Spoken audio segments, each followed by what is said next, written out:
Live from our 7 Tasmania studios, your nightly news with Kim Miller begins now. Good evening. There are concerns for mothers and babies, with confirmation Hobart's private hospital maternity services will cease on August 20. Private operator Healthscope says the decision was due to worker shortages, sparking backlash from many peak bodies in the health sector. A major blow to the state's health system. Expectant mothers accessing private maternity care at Hobart's private hospital will soon be forced to go elsewhere. Healthscope confirming it will shut in 6 months. We've made this decision because of significant staffing issues that have made maintaining a stable and reliable maternity service increasingly difficult. It leaves the state with only one private hospital for maternity, sparking concerns for Tasmanian mothers and adding strain on public hospitals. There isn't capacity in the public system and the other private provider right now to pick up another 600 births, which is about what is seen here each year. The Australian Medical Association accusing Healthscope of putting profit before healthcare. They'll say it's midwife shortage. It is. They're paying for agency midwives. They're great staff. But why do we need to employ agency midwives? We should be training our own. The Australian Nurses and Midwifery Union also saying addressing workforce shortages must be at the forefront. Clearly we need to focus on how we encourage more midwives into the sector or back into the sector. The Health Minister says this is another reason why the federal government needs to step up. Private hospitals is a federal government concern. It is their responsibility to fund private hospitals to maintain their viability. But the union disagrees. This is a Tasmanian issue affecting Tasmanian people, and ultimately the provision of health services to Tasmanian people should be met by the state in the absence of any other avenue. Healthscope says expectant parents due to give birth prior to August 13 will not be impacted by the decision. We'll be working with all of the families in the coming weeks and months ahead to make sure that we transition our services to other providers. Rebecca Gadanera, 7 Tasmanian News.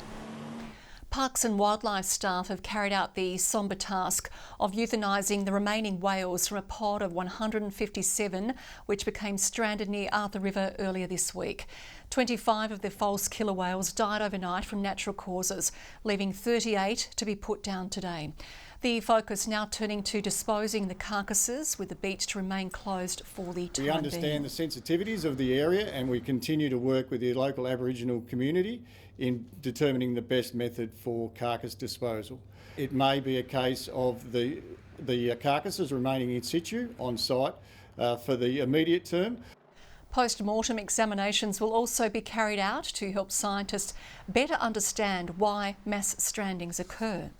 Those woes in Whyalla are forcing questions about the security of the Liberty Smelter at Bell Bay, which is owned by the same group.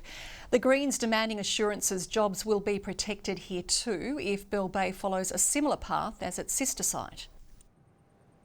What we need is the Prime Minister and Mr Rockcliffe actually picking up the phone and speaking to each other, and the Prime Minister needs to be prepared to offer a similar assistance package down here if necessary. Both ministers, Abetz and Dygan, will be having further discussions there. At this stage, there's no suggestion the Bell Bay plant is in financial difficulty. Earlier this month, it signed a fresh 10-year energy deal with Hydro Tasmania. We'll soon find out just how much damage raging West Coast bushfires have caused to Tasmania's overland track. Cooler conditions mean crews will be able to begin impact assessments and remedial works on the 94,000 hectares of burnt bushland. 8 advice warnings remain in place and 1 smoke alert all across the West Coast. Despite the reprieve for crews on the ground, authorities warn conditions can still change quickly. Animal shelters claim they're being overrun with ex-Greyhound racing dogs, sparking fresh calls for an end to the practice in Tasmania.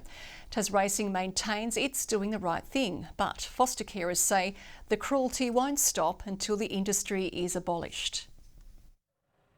A local shelter trying to keep up with an influx of greyhounds, the ex-racing dogs looking for new homes.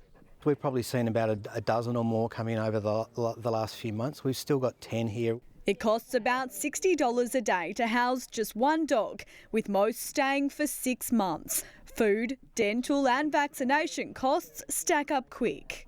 Fundamentally, we'd like to see Tas Racing take responsibility for the lifetime care of these animals. But the industry says its animal welfare programs in place to help pay for those exact needs. That's why we try and do as much as we can in terms of funding support at that initial stage in preparation for retirement and give owners some early upfront funding. But it's the state of some dogs worrying carers. A lack of socialisation, their key concern. We're told all the time that they love and care for their dogs, but the dogs that we see, they do not have any love or care that they've ever had before. Most of them are terrified of men. You know, we have zero tolerance in our industry for, and as a principal racing authority, for any form of greyhound or animal mistreatment. Tas Racing maintains the industry's very much alive and well. $266 million wagered in the last financial year on greyhound racing. Yet those on the other side of the debate say the tide's turning as calls continue to grow for the sport to end. That would mean following in the footsteps of New Zealand, the latest to ban the practice. We would like to see a transition plan for the industry in terms of what that might look like over the next few years to transition to a ban on racing in Tasmania. Ruby Cairns, 7 Tasmania News.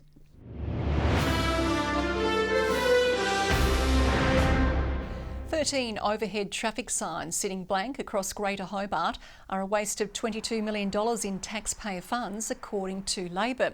The signs, which are yet to be calibrated, are part of the National Highway Project, half of which was funded by the federal Labor government. They can barely talk the talk and they certainly can't walk the walk when it comes to delivering on projects. And for $22 million, these signs just don't cut it. We'd like to see them on. We're excited to see them coming online.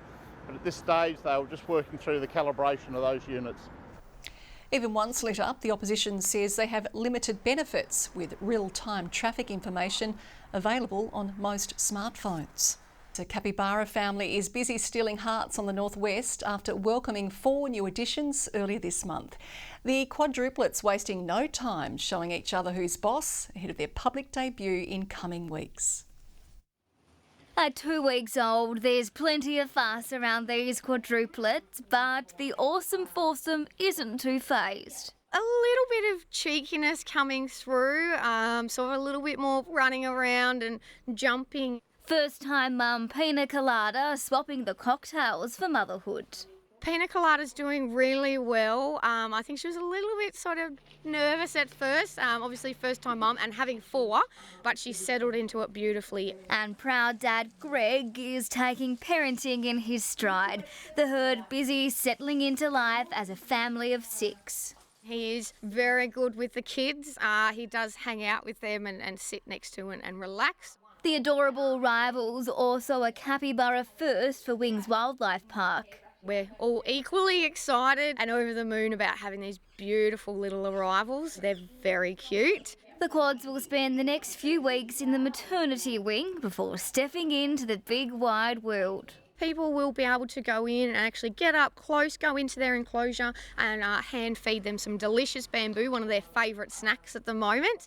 The siblings don't have names just yet. In fact, it could be some time before they do.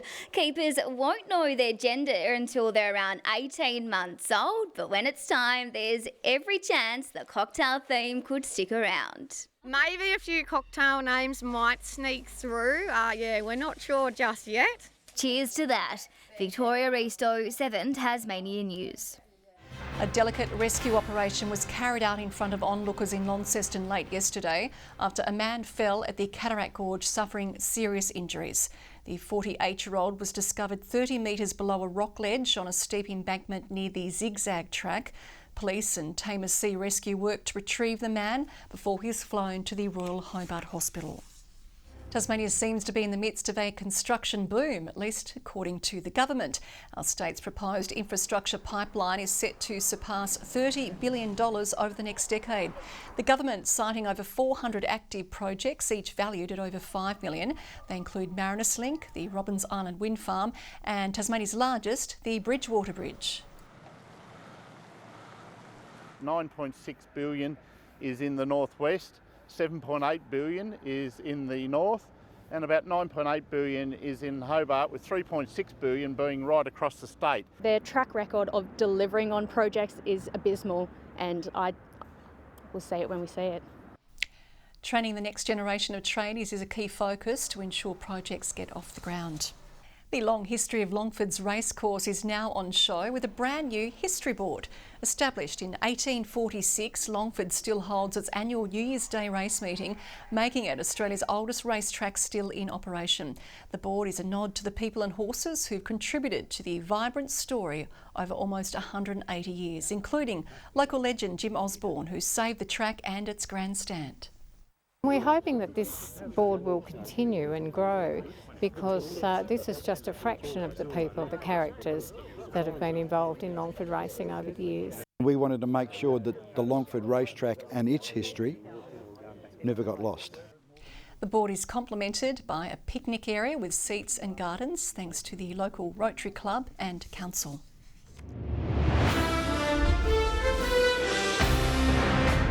With one last chance to lock in a fourth WNCL final appearance, the Tigers will be aiming to avoid repeating the blood pressure spiking sprint finish from yesterday's penultimate showdown when they host Victoria again tomorrow.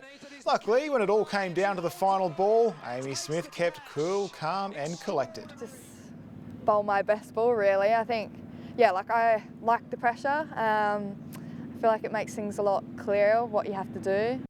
The Tigers not only need to win their last match tomorrow, but also for South Australia and New South Wales to lose their respective matches to play the final. The flurry of wickets has certainly settled down in Adelaide. South Australia running away to a substantial lead on day 3. Riley Meredith taking his third for the innings as the runs kept ticking over. Eventually it was Nivethan Radhakrishnan's arm putting Tassie out of their misery just before lunch. The sack is ending with a 380-run lead.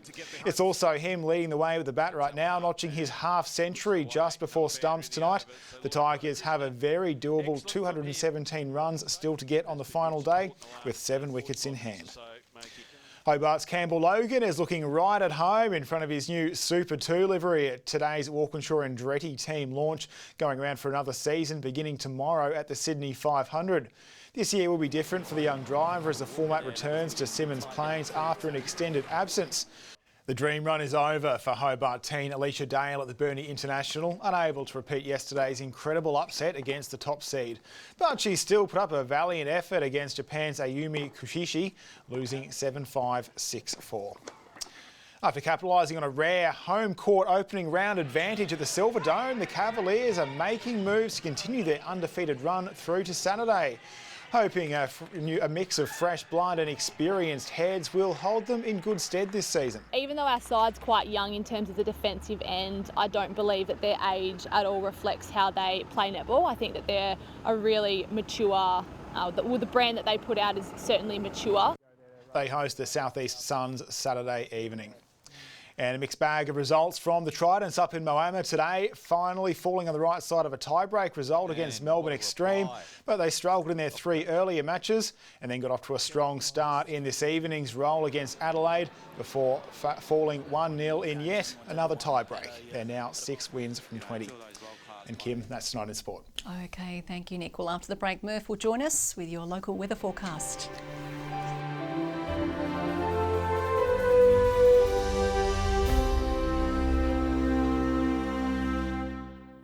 Good evening. Hobart 17, nearly 5 below average today. Launceston, Burnie and Friendly Beaches all on our high of 23. Devonport a top of 20. Another cooler than average day, but at least the wind dropped for many of us. Smithton and Bushy Park 21. Low Heddon St Helens 20. King and Flinders Islands 19. Strawn a high of 17. Showers continued over the west and far south overnight and into this morning from the cloud that gathered there. More patchy cloud elsewhere across the state.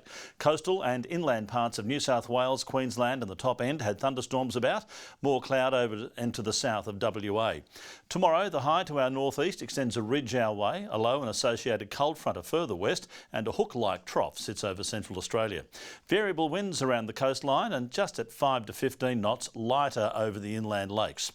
Hobart, a high of 22 and partly cloudy. Huonville 24 tomorrow, and so it will be in Campania as well, a sunny 24. 25 for Launceston, bit of cloud but fine for Devonport, 21 and 19 the high for Georgetown. Partly cloudy in Burnie, 20 the top, 21 for Strawn and Wynyard, fine, and for St Helens a high of 24. Sunny for Swansea, 23 the top, and 21 for Port Arthur. On Saturday, fine and sunny and getting warm. King Island, Launceston, Hobart and Strawn all 30 or above. Showers extending across the state on Sunday. Possible thunderstorms over the north, the west and south. And on Monday, the chance of a shower over the west, fine for the rest of the state.